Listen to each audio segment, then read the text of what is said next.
Welcome to A Closer Look, presented by ESPN-PR, the only part of ESPN that is owned by public radio. My name is Nate Fisher. And my name is Will Sennett. This is the first episode of our 8-episode look into what really happened in the 1979 World Series. 1979. A nation sat in mile-long lines at the gas station, listening transfixed at the radio in their big shoe-leather brown Cadillac Eldorados, changing the dial through the music of ABBA, Earth, Wind and Fire, and pre-Rollins-era Black Flag before settling on the sports channel for the most incredible World Series ever. Baseball had a vice grip on the nation during the 70s. Reggie Jackson, the Big Red Machine, Hank Aaron's pursuit of the all-time home run record. The nation's pastime was more important than ever, coming off the Vietnam War and the death of Elvis Presley on his toilet in Graceland, Tennessee. You ask your average Joe the plumber today, who played in the 1979 World Series? And they'd mumble something like, the Orioles? The Pirates? The Yankees? The Dodgers? And you'd be close, but oh so wrong. Because the real 1979 World Series was the most controversial series of all time, eclipsing even the Chicago Black Sox of 60 years prior. A series between two teams who no longer exist, which saw the loss of billions of dollars in damage, in ad revenue, and countless hospitalizations. And more than a dozen lives. The World Series between the Nashville Pickers and the Lower Manhattan Gambinos. This is A Closer Look.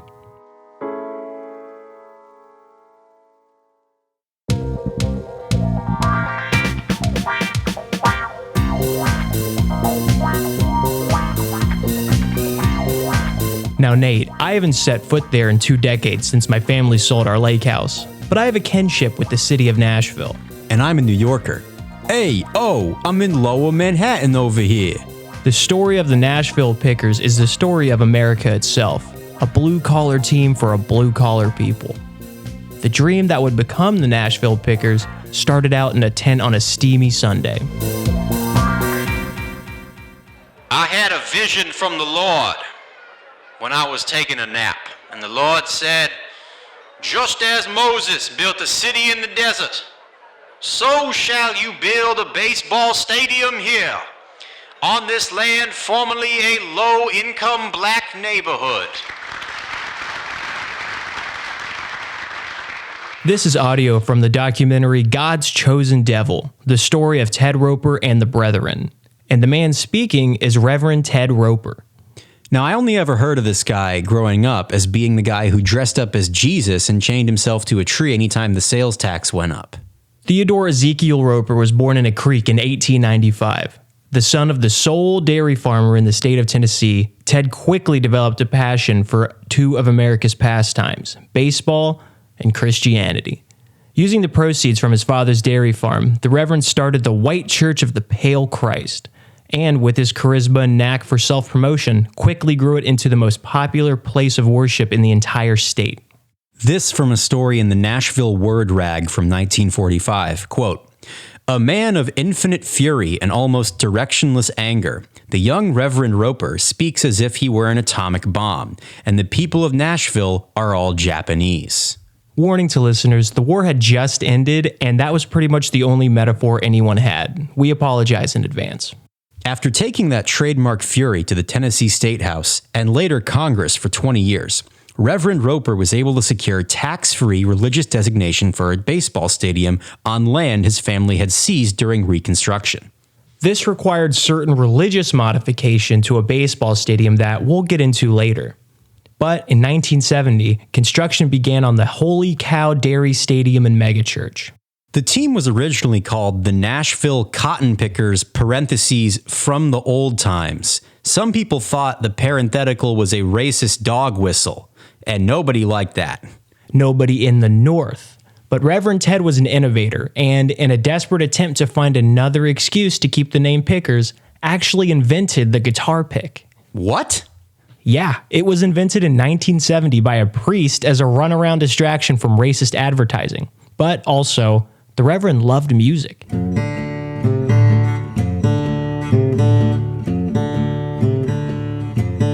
Everyone said it was crazy to build a baseball stadium in Nashville, just down the street from the Grand Ole Opry. For people that loved country music, baseball was just too modern. They also struggled to draw fans on a national level as well, because up north in the Big Apple, another team was stealing all the spotlight.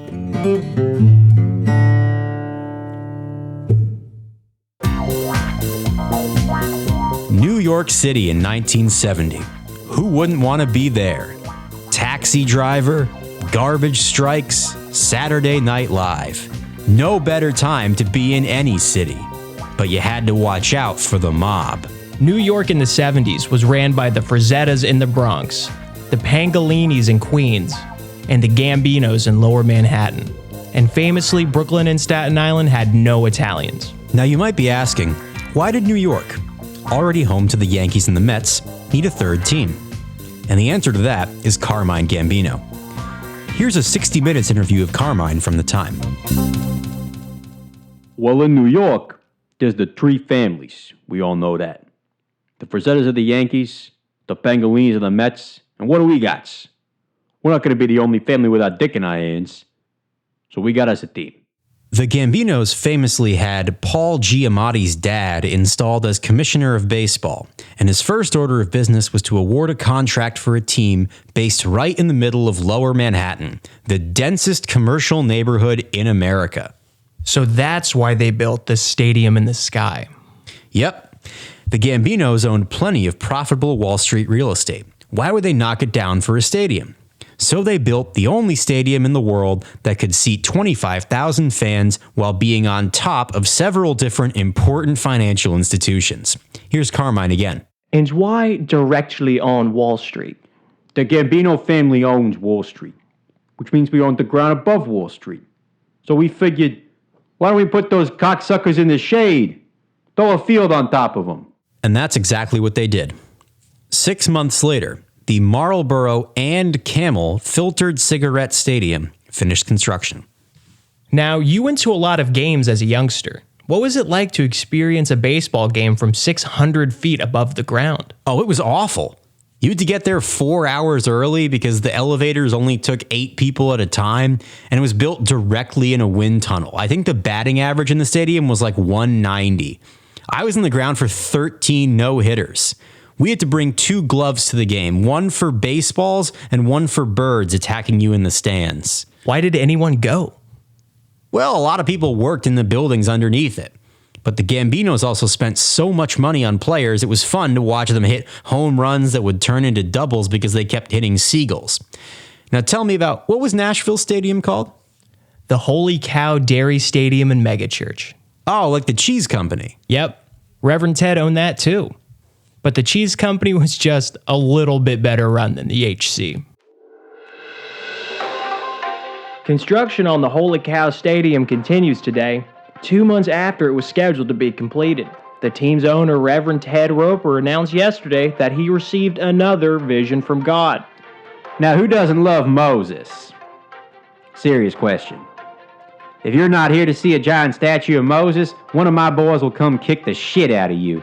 The Reverend is demanding that the center field stands be altered to make room for the 150-foot statue of Moses receiving the word of God from the proverbial burning bush that, according to Reverend Ted, must be burning at all times. We interviewed one of the builders hired for this job. Well, we got to the stadium to finish installing the toilets, and the Reverend sent us all out to center field. What were y'all there to work on? Well, there was this big pile of 2x4s, and Ted Roper was there, and he gave us a picture of Moses that looked more like Elvis, and he said, "I want you to build me a bush that burns forever." An anonymous source told this reporter that when asked about how exactly to keep the bush burning at all times, the Reverend simply replied, "Figure it out." Nate, Holy Cow Stadium was a mess. Couldn't have been much worse than the Marlboro Camel. The infield and outfield bled into each other due to the constant barrage of concerts taking place on the field between and sometimes during games, as the Reverend decided that instead of competing with the Grand Ole Opry, he would just bring the Grand Ole Opry to the stadium, which was strapped for cash due to the fact that all the seats behind home plate, about 1/5 altogether, were reserved for Jesus and angels from heaven in case the day of judgment happened when the Pickers were playing. Stocked with Schlitz and popcorn, of course, because angels love beer. The seat directly behind home plate, reserved for Jesus Christ and Johnny Cash whenever he was in town, was made of 24-karat solid gold, which would often interfere with every game, leading to multiple errors for each team. Sounds like you weren't really a fan. Well, I was a fan of the team, and the Pickers lost every game I went to. Most of the team's history wasn't exactly touched by God. We lost 85% of our games for the first 5 years as a team. We had a hard time attracting free agents. People would tell me, "Reverend, nobody wants to sign a contract that says they will never commit a sin." That was from Reverend Ted's autobiography, I Am Not God, But I'm Darn Close. Here's what shortstop Bob Clunker said in a profile on him. Yeah, the no sinning clause scared the bejesus out of me. My agent said, "Don't worry about it, the Reverend's usually on pills, he won't notice." But one time I had a beer at a cookout on Sunday and the Reverend caught wind. Next day I got called into his office and there was probably, 25 to 30 people in this 10 by 10 room, all in gold robes. Those were the Brethren. Oh yeah, we loved the Brethren as kids. They were like mascots to us, incredibly dark and sad given what they went on to do. So I walked in and the Reverend gestured at the men and he said, "Choose." So I pointed at the one closest to me and the Reverend cut his pinky off with his sword, like a King Arthur sword made of gold. Did it freak me out? Yeah, but I just love playing ball. So you can see how we had a hard time fielding a team of all-stars. I don't think the Gambinos had that issue. You bet your bottom dollar we didn't. That's a line from Broadway. And who didn't want to go play over on Broadway? And forget going to the Yankees, the Gambinos were fun. They had parties with SNL, like the good years of SNL. It took us 3 years of existing to build a championship team because the owners flat out told players they could do cocaine, get free beer at the stadium, get into fights, have hookers. Frankly, any player who didn't want to go play in Lower Manhattan didn't want to because they were scared. So what was the lineup going into 1979? We went into 1979 thinking, this team could win a championship in any sport. Thanks to the hard partying, fun atmosphere created by the owners, the team was immediately able to attract big names and find success in the form of wins, making the playoffs in 1975, 1976, and 1978. Not 77, that was the year of, quote, a little too much cocaine, as people said. But they were never able to get over the hump and reach the World Series, until 1978, when they had the most successful offseason in MLB history. The first signing was of Gilmore Deeds, the 5-time Gold Glove winning base-stealing shortstop from Atlanta. Followed closely by 2-time Cy Young winner Judge Gideon from the Milwaukee Brewers. Quote, I will never leave Milwaukee, Judge Gideon. Until visiting New York for the first time, which led him to recant his previous statement, saying, quote, I will never set foot in Milwaukee again. And then came what was at the time the biggest free agent signing in MLB history. The hot young team of Major League Baseball, the Lower Manhattan Gambinos, has pulled off the most audacious week of signings in any of our lifetimes. With the additions of hitters Gilmore Deeds and Leroy Brown, all other teams have been put on notice, and that notice reads, you're screwed. Leroy Brown? That name sounds familiar. Yes, that Leroy Brown. Craziest thing, he wasn't even the baddest man in the whole damn town of Lower Manhattan. But the Gambinos weren't done, because the next week, the Gambinos would sign the baddest man in the whole damn world. A man who everybody knew simply as Mr. Clean. Nate, when I get home from a long day at work, I like to unwind. Me too, Will. And on the weekends, I like to have fun with my friends. Did you know that 65% of people are actually having fun with their friends? That's why we're excited to talk about today's sponsor of A Closer Look, beer. Brewed all around the country and the world, beer is the exciting new beverage that's reshaping the way millennials and podcast listeners consume liquid. It's like water, but it gets you drunk. Like whiskey? Yes, but less drunk than that. And thanks to their patented concept of making a lot of it, you can drink a ton of beer and not feel insane or like you're going to die. That's right, you can drink a ton of it over the course of a few hours and still have room for a big dinner, like an entire bag of chips or a 2-foot thing of beef jerky and chicken nuggets. Beer is great for right before going to the water park with your friends. If you want to have a lot of fun and not be scared when you go down the big water slide, or make the idea of getting in a fight in line for the water slide all the more appealing.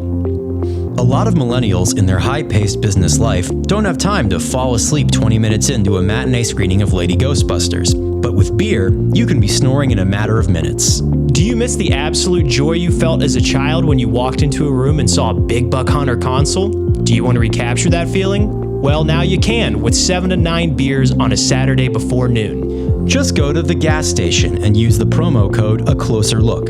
He might not understand you, but that's okay. It'll all work out and you'll have a good night.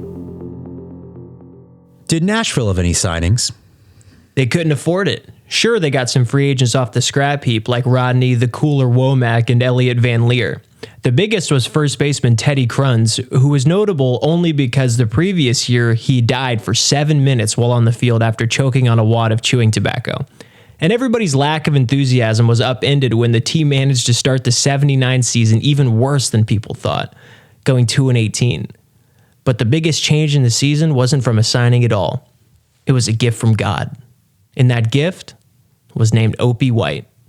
Some people are born to sing, others are born to dance, but a lucky few are born to play baseball. Every generation had its Opie White. Babe Ruth, Hank Aaron, Willie Mays. Some would argue that Opie blew them all out of the water. Much like the Messiah himself, Opie came from extremely humble beginnings. This is an excerpt from Opie's biography, God's Right Fielder, voiced by Wilford Brimley.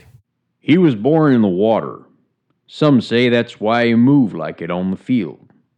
His grandmammy gave birth to him in a creek in a town called Hoot-for-Larry. Less of a town and more of a collection of wood folk. Hoot-for-Larry received its name in 1854 when the census man came to town. He asked the first woman he saw, "Ma'am, where am I?" Nobody knew the name of the place they were. That's just where they were. The lady knew the only man who knew a damn thing about anything was old Larry, who lived at the top of the hill, which made him the mayor. So she told the census man, "Just hoot for Larry." And the census man said, "Well, it's good enough for me." The youngest of 12 boys, Opie grew up playing in the woods with his 11 older brothers. The Whites were big, strong men, said to have descended from Paul Bunyan himself. The White boys filled their days by playing smack tree in the holler. The point of the game was to take a log and hit it against the tree hard enough to break it. And that's where Opie developed his signature powerful looping swing. Discovered by the Reverend just before the 1979 season began, Opie spent only 1 month in the minors before making his major league debut on May 23, 1979, in a game against the Philadelphia Phillies, one of the most important days in baseball history. You said you had some audio you wanted to play, Will. Oh yeah, Nate. You're going to like this.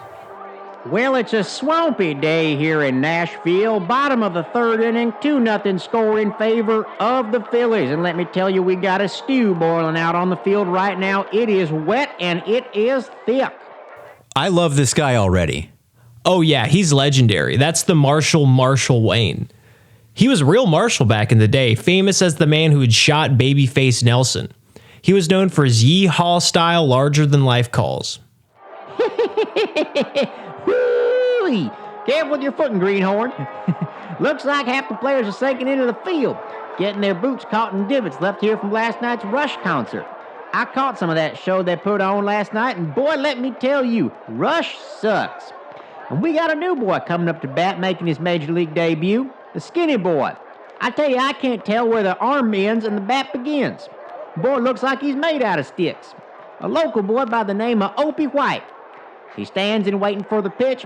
I tell you what, I really couldn't stand Rush. Too much drumming. Sounded like a damn assembly line. And oh my Lord, this boy Opie White just hit a ball into the pearly gates. It's back.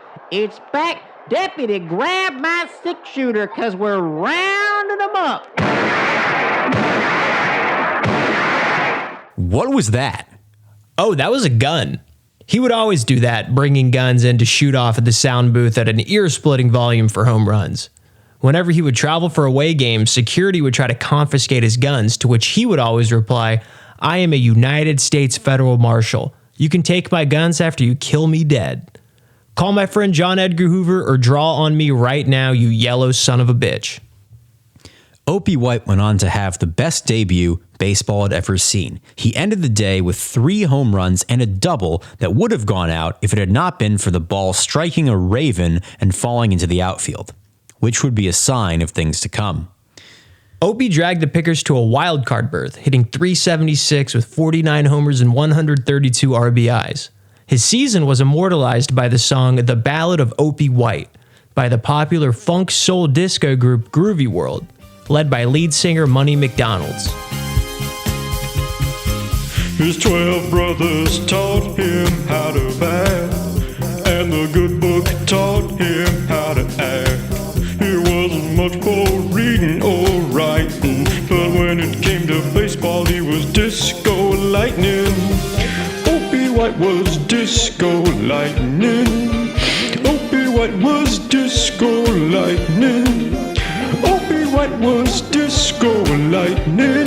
Disco lightning. Meanwhile, over in Lower Manhattan, the Gambinos didn't need to call up a gift from God because these guys were a steamroller. They won 28 of their first 30 games, which set a major league record. Here's a call of their 28th win. I don't even know why this little Nancy's pitching to Mr. Clean. Out! There's a hard hit foul ball. They got a foul ball you can hit hard right here. All right, let's see this cocksucker try that fastball again. Out! There you go, Mr. Clean. It's a walk-off piss rocket for the Gambinos. Take that shit to your mother's house and tell that whore it's from me. And give it a 350 Iowa. That was Gambino's longtime announcer, John Drama. He swears a lot. Yeah, he spent half his career suspended, pretty much every other game. He would come back, swear, get a 1-game suspension, come back. It helped that the fans really loved him, and they really hated the network's replacement, Timmy Wife. Can't really see. That could have been a curveball, but it might have been a slider. We don't have the perfect vantage point up here to tell how much a ball moves. And it's cold as well. There's a real draft 700 feet up in the air. Well, anyway, that pitch was hit for a home run. That'll make it 11-0 Gambinos, which, you know, for most teams is probably a safe lead. But you never know. The Gambinos kept that momentum going for the rest of the season, winning an MLB record 111 games, led by the 4-time MVP, the king of baseball, the bald Babadook himself, Mr. Clean. Oh man, Mr. Clean. I remember when we signed him. That offseason, every kid shaved their head to look like their favorite player. The mayor stood in Times Square handing out $10 bills. It was like the Beatles coming to town if the Beatles could hit for power. And just how good was he? At first, terrible, horrendous. He had 1 hit through his first 20 games. And of course, when you're that bad for the Gambinos, you get visited.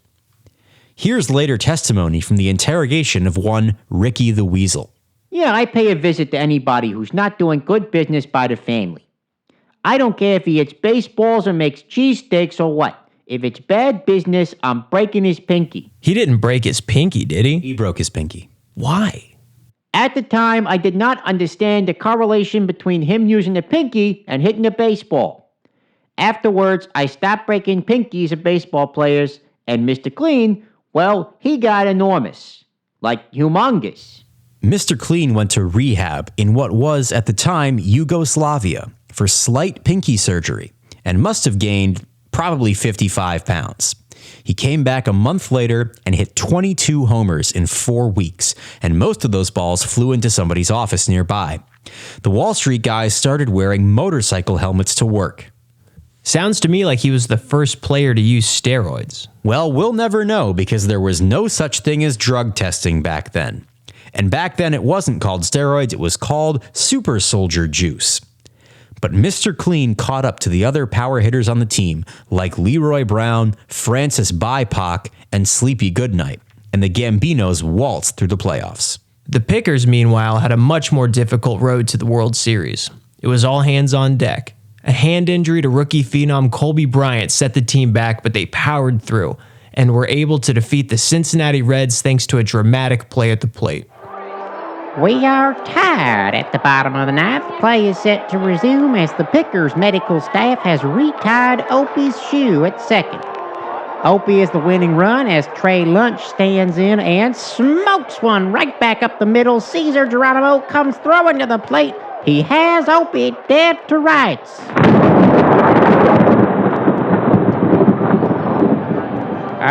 Well, folks, I don't know what to tell you. I just woke up here in the booth. We're all waking up. I've peed my pants. It appears, everyone in the stadium has peed their pants. Men, women, children. Now wait a jackrabbit minute. Opie White is sitting crisscross applesauce at home plate. The umpire has just finished throwing up, and he's safe at the plate. Oh my goodness. Opie is eating a piece of string cheese, and he is safe. My oh my.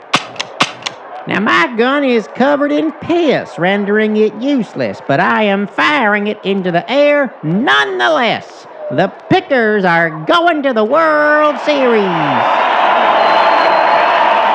In the conference series against the San Francisco Giants, the Pickers were able to outlast them in 5 games, thanks to another strong showing from Opie, sending the Pickers to their first ever World Series. The stage was set for an all-time matchup, 2 teams, one from God's country, the other from big money metropolis. Everyone expected a quintessential baseball clash. They did not get that.